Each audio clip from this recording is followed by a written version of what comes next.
Минаа 12 месеци откако се приземи на Марс. Според податоците на НАСА, веќе мина 1,6 километри. Најде докази за прастаро речно корито и знаци на повеќекратни влажни периоди во минатото. Подвижната лабораторија Curiosity е првото роботско возило што изврши дупчење на карпите на Марс и откри дека внатрешноста на црвената планета всушност е сива. За НАСА, Curiosity веќе одговори на главното прашање на мисијата: дали во минатото на Марс постоеле услови за живот на едноставни форми, како микроорганизми? Да, вели Джим Грин, директор на планетарниот оддел на Директоратот за научни мисии на НАСА.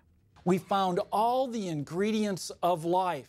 Ги најдовме сите состојки за живот во овој материјал од прастаро речно корито. На Марс имало услови за живот во минатото. Состојките на кои мисли се водород, кислород и други. Curiosity има на располагање 10 различни научни инструменти, поради што им одговара името подвижна лабораторија. НАСА вели дека досега со 75.000 истрели од ласер ги разбивал карпите и почвата за да го истражува нивниот состав.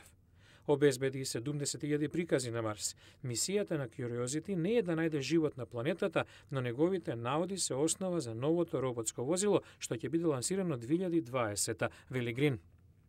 Knowing that Mars was an environment that was habitable in its past, Бидејќи сега знаеме дека на Марс порано имало услови за живот, ќе бараме знаци на живот што може би постоел на планетата. Доколку одговориме на ова прашање, тоа ќе смени се.